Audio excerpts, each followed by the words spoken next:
नया ट्विस्ट मन सुंदर में, तो बने रहिए आप लोग मेरे वीडियो पे।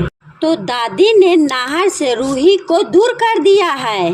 रूही जा रही होती है तो एक लेडी जाकर कहती है रूही के, वो आदमी मेरे बच्चे को किडनैप करके ले जा रहा है। रूही को कहता है प्लीज मेरी मदद कीजिए। तो रूही जाती है मदद के लिए, आगे बढ़ती है। उस औरत के बच्चे के बचाने के लिए रूही आगे बढ़ती है, लेकिन उस औरत को बच्चे के बचाने के लिए जो ही आगे बढ़ती है, एक आदमी पीछे से आकर रूही को बेहोश करके गाड़ी में बैठा लेता है। बेहोशी में भी रूही ने नाहर का नाम लेती है और बुलाती है नाहर को, और वो औरत और आदमी रूही को गाड़ी में बिठाकर ले जाने लगते हैं। बेहोशी के हालत में भी रूही ने नाहर को बुलाया। इस हालत में भी नाहर ने अस्पताल में ही उसका होश आया। यह सब देखकर डॉक्टर और नर्स भी घबरा जाती है और होश आते ही नाहर ने रूही को बुलाया और रूही को बुलाने लगता है, ढूंढने लगता है, कहाँ है रूही, आखिर मेरी रूही है कहाँ, मुझे मेरी रूही से मिलना है, जल्दी बुलाओ उसे। हॉस्पिटल से नाहर जाता रूही के पास। इससे पहले ही डॉक्टर ने नाहर को बेहोशी के सुई लगा देता है। फिर से नाहर बेहोश हो जाता है और रूही के जान और भी खतरे में आ जाता है। क्या नाहर रूही को बचाने के लिए जाएगा? क्या रूही के पास पहुंच पाएगा नाहर? रूही के साथ साथ ही पता चलेगा कि रूही के किडनैप कराने के को पता चलेगा इसके पीछे दादी का हाथ है। सच्चाई जानने के बाद नाहर दादी को एक पल के लिए भी नहीं माफ करेगा और दादी को मिलेगा सजा। और जूही भी इसके नाहर का साथ इन सब में जूही भी देगी। ऐसे में जूही के रिक्वेस्ट है कि नाहर और रूही घर वापस आ जाएंगे और दादी को घर के अंदर आने दिया नहीं जाएगा। नाहर दादी को ऐसा सबक सिखाएगा कि नाहर दादी याद रखेगी। और सीरियल में ये ट्विस्ट होगा कि आखिर नाहर रूही को कैसे बचाता है। नाहर ढूंढेंगे रूही को, रूही बताएगी नाहर को दादी की करतूत की सच्चाई। दादी ने किया था नाहर की जान का सौदा, जिसे सुनकर रतन को आएगा दादी पर गुस्सा, क्योंकि जहां नाहर के जान के खातिर कि दादी की बात माननी पड़ी रूही को और नाहर से दूर जाना पड़ा, मगर रूही से नाहर को हमेशा के लिए दूर करने का दादी के सपना इतनी आसानी से पूरा नहीं होगा।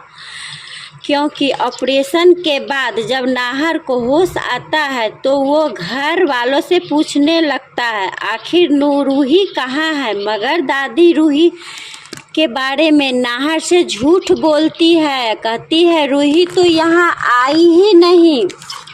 जिसके बाद समर और रतन भी नाहर को शांत कराने लगता है और रूही कुछ देर बाद रूही से मिल सकता है जब रूही हॉस्पिटल आएगी तो, लेकिन अभी उसे आराम करना चाहिए। जिसे समर और रतन उसके पापा दोनों के बात मानकर नाहर शांत हो जाता है और आराम करने अंदर ही अंदर उसे इस बात की चिंता होने लगती है, पता नहीं किसी ने रूही को इस हादसे के बारे में बताया भी या नहीं।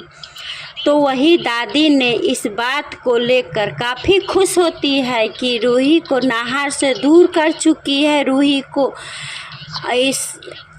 और दादी घर जाती है। रतन से कहती है इस बार कुछ भी कर को नाहर को अपने साथ घर ले जाना होगा, क्योंकि दादी नहीं चाहती नाहर खुद को किसी मुसीबत में डाले। दादी नाहर को कहते इस बार नाहर की एक नहीं चलने देगा, ना ही और रतन कहता है इस बार दादी के एक नहीं चलेगा, इस बार नाहर और रूही दोनों को घर ले जाकर ही मानेगा।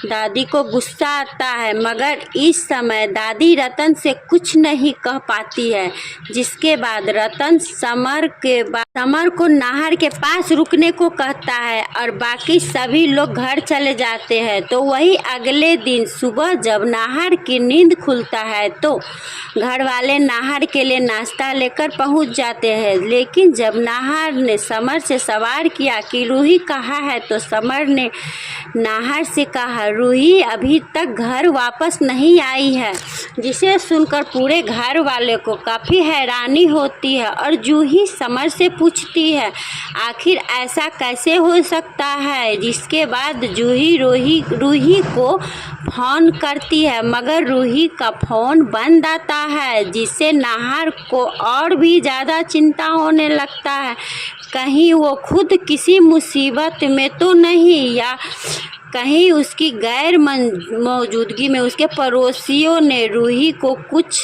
तो किया नहीं।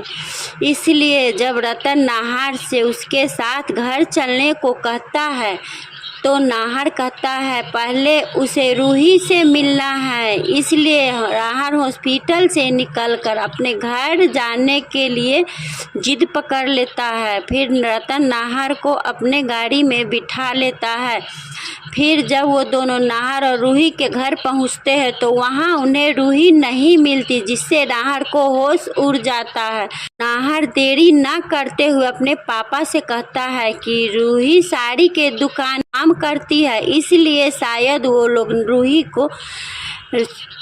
रूही के पता बता सकती है।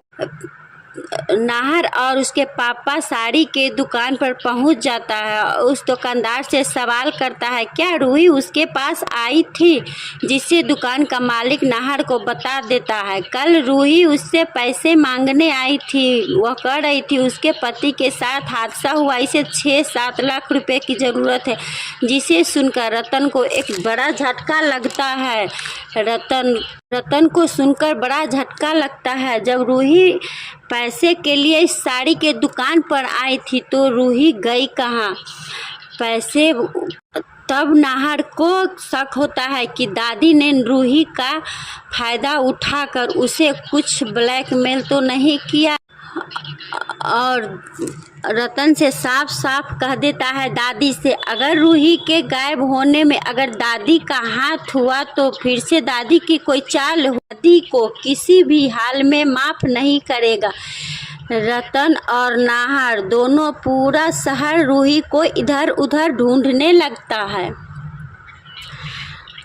और एक जगह नाहर को रूही दिख जाती है। जब नाहर रूही के पास जाता है और सवाल करता है कि आखिर रूही अपना सामान लेकर कहाँ जा रही है तो रूही को कुछ समझ नहीं आता है कि नाहर को क्या बताए, क्या जवाब दे। इसलिए रूही नाहर के सामने बहाने बनाने लगती है और झूठ बोलने लगती है, जिससे नाहर पहले ही बार में पकड़ लेता है और समझ जाता है रूही मुझसे झूठ बोल रही है।